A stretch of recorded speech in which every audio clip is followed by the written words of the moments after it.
हजुरहरूलाई पनि घाँटी खसखसाउने, खोकी लाग्ने, आस्थामा भएर यहाँ बबल्सहरू यो कफहरू यहाँ अड्केर खोकी लाग्ने, खोक्न खोज्यो कफ आउला जस्तो हुन्छ, आउँदैन, छाती दुख्छ भने ड्राई खोकी होस् या तपाईँहरूको वेट खोकी होस् या नर्मल खोकी, एनी टाइप अफ खोकीको लागि जम्मा 2टा इन्ग्रिडियन्ट्स घरको हाल्नुहोस्, आधी चम्चा यो खानु, सधैँको लागि खोकी निको हुन्छ। हजुर नमस्कार सबैजनालाई। आज फेरि नयाँ टिप्स लिएर आएछु। अब आज चाहिँ फेसको लागि भन्दा पनि हाम्रो हेल्थको लागि लिएर आएछु है। अब त्यो के हो भन्दा हाम्रो खोकी, अघि मैले त्यहाँ भिडियोमा भने जस्तो एनी टाइप अफ खोकी छ हजुरहरूलाई र एकदमै बाहिरको खोकीको औषधि खाँदा अलिक धेरै निन्द्रा लाग्छ नि त। अनि यो चाहिँ कस्तो छ भने तपाईँहरूले जुन टाइपको खोकीलाई पनि तपाईँहरूले युज गर्न सक्नुहुन्छ होइन, तर खाएपछि चाहिँ फरएभरलाई जान्छ। एकदम सस्तो सजिलो घरेलु, नो 100% साइड इफेक्ट छैन यसको होइन, 100% अर्ग्यानिक हो है, हाम्रो जडीबुटीबाट बनेको। अब यसलाई बनाउने मेथड म त्यहाँ देखाउँदैछु, हजुरहरूले हेर्नुहोस्। त्यसपछि नर्मल स्किनले कसरी खाने, आस्थमाहरू भएको छ, चिसो एकदम भइरहने, निमोनिया भइरहनेले कसरी खाने र हाम्रो सुक्खा खोकी हुनेले चाहिँ, ड्राई खोकी हुनेले कसरी खाने, त्यसको लागि चाहिँ म यो बनाउने मेथड सिद्धेपछि म त्यसरी एक्सप्लेन गरिदिन्छु, हेर्नु होला है। अब सबैभन्दा पहिला त मेरो यो युट्युबमा आएर नयाँ साथीहरूले भिडियो हेरिरहनु भएको छ भने मेरो युट्युब फ्यामिलीमा समावेश भइदिनुहोस्, सब्सक्राइब गरेर बेल आइकन थिदिनुहोस् र लाइक सेयर कमेन्ट गरिदिनु। मेरो पुरानो फ्यामिलीहरूले लाइक सेयर कमेन्ट गरिदिनु होला है।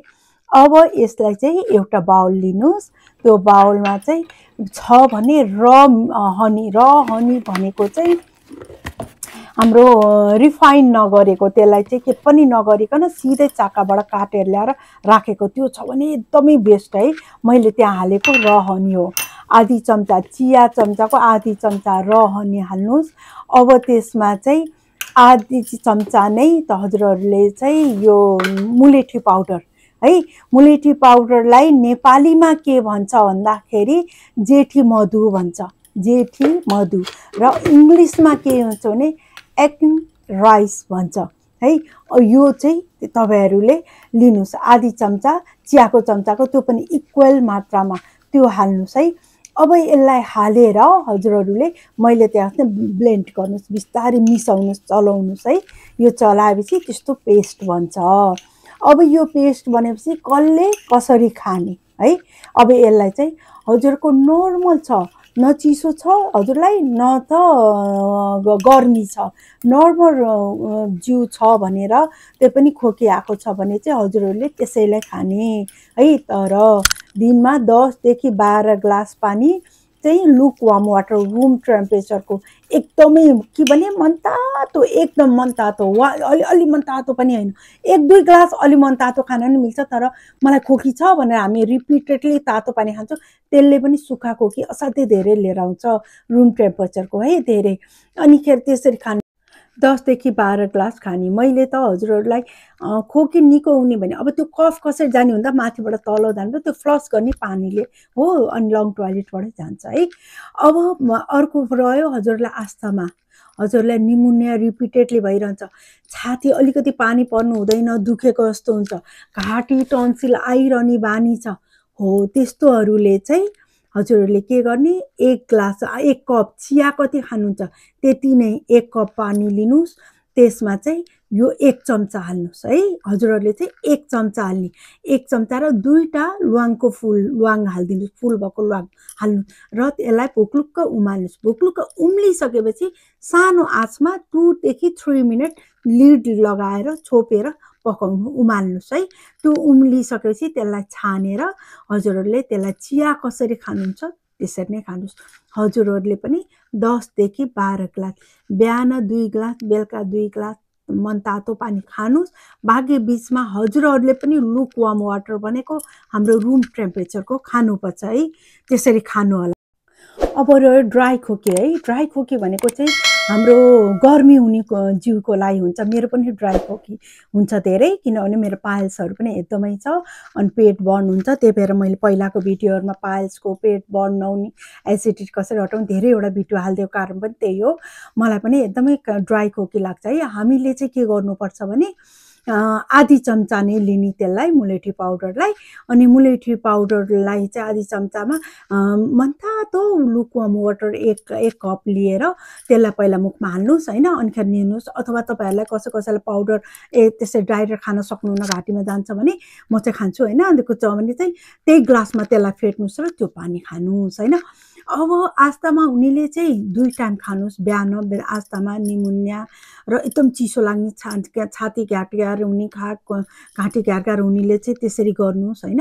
भने हाम्रो यो नर्मल हुनेले पनि 1 टाइम खानुभए हुन्छ भने म यो ड्राई खोकी हुनेले पनि 1 टाइम खाए हुन्छ। यो बिहान अर्ली मर्निङ खाली पेटमा खानु पनि हुन्छ, राति सुत्नु अगाडि। सबैभन्दा बेस्ट चाहिँ राति सुत्नु, हामी 1 टाइम खाने चाहिँ राति सुत्नु अगाडि खानु होला भने 2 टाइम खानेले पनि बिहान अर्ली मर्निङ खाने, त्यो खाएको आधी घन्टासम्म के पनि नखाने र अर्को चाहिँ राति सुत्नुभन्दा आधी घन्टा अगाडि खाने र सुत्ने है।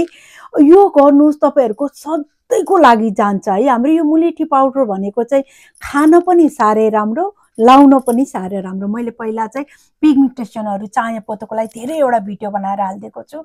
यसैको यसले सधैँ जान्छ, ब्लिचिङ गर्ने, यो फेसलाई क्लिन गराउने, एकदमै हामीलाई ग्लोइङ दिने गर्छ। त्यसको भिडियोहरू मैले धेरै बनाइदिएको छु होइन। मैले चाहिँ आज 2टा क्वेसनको चाहिँ आन्सर यहाँ दिँदैछु होइन, मलाई चाहिँ कमेन्टमा लेख्नु भएको। अब कस्तो भने यो फेसको लागि बनाएको चाहिँ एउटा सानो सेन्टेन्समा यो हुन्छ हुँदैन भन्न मैले एकदम गाह्रो हुन्छ, सबैको स्किन आफ्नो टाइपको सेन्सिटिभ हुने भावेर होइन। अबदेखि चाहिँ मैले हरेक कमेन्टको 2टा क्वेसनको एन्सर चाहिँ मैले यसमा नै हरेक भिडियोमा दिने गर्छु। हजुरको क्वेसन चाहिँ मैले त्यहाँ राखेको छु, हेर्नु होला। अब यहाँ सोध्नु भएको छ मुलेठी पाउडर भनेको के हो दिदी भनेर। मुलेठी पाउडर भनेको हाम्रो नेपालीमा जेठी मधु भन्छ भने मुलेठी पाउडर पनि भन्छ होइन। र इङ्ग्लिसमा चाहिँ एक्ने राइस भन्छ यसलाई। यसलाई चाहिँ गुगल सर्च गर्नु भने नेपालमा नि अनलाइन वैद्यको पसल जताततै पाउँछ होइन, विदेशमा पनि जताततै पाउँछ। अनि अर्को चाहिँ एकजनाले भन्नुभएको छ, दिदीले बहिनी जाँदैन हो, जाँदैन पिगमेन्टेसन भन्नुभएको छ। दिदी हजुरलाई पनि मलाई यस्तै भयो होला, मलाई पनि 1 वर्ष त्यस्तै दुःख पाएको थिएँ, हजुरलाई पनि त्यही भएको होला। 100% जान्छ, त्यो भिडियो मेरो नै हो, तपाईँ ट्रस्ट गर्नुहोस्। तर मलाई जसले जुन चिजले भयो तपाईँलाई त्यही चिजले हुँदैन, लगाएर ट्राई गर्नुहोस्। तर कुन चिज तपाईँको फेसमा सुट गर्छ, मैले पहिलाको भिडियोमा कसरी सुट गरेको थाहा पाउने त्यो पनि बताइदिएको छु। त्यसरी लगाउनुहोस् दिदी, 100% जान्छ। म बुझ्छु तपाईँले, मैले पनि मलाई त्यस्तै लाग्थ्यो, मेरो लाइफभरि जाँदैन जस्तो लाग्छ भनेर। अनि त्यसपछि अब हस् हजुरहरूलाई अब यो पनि मन पर्यो भने लाइक सेयर कमेन्ट गरिदिनु। मेरो नयाँ साथीहरू आएर मेरो भिडियो हेरिरहनु भएको छ भने मेरो युट्युब फ्यामिलीमा समावेश भइदिनुहोस्। र पुरानो साथीहरूले लाइक सेयर कमेन्ट गरिदिनुहोस्। नयाँ साथीहरूले सब्सक्राइब गरेर बेल आइकन थिचिदिनु होला।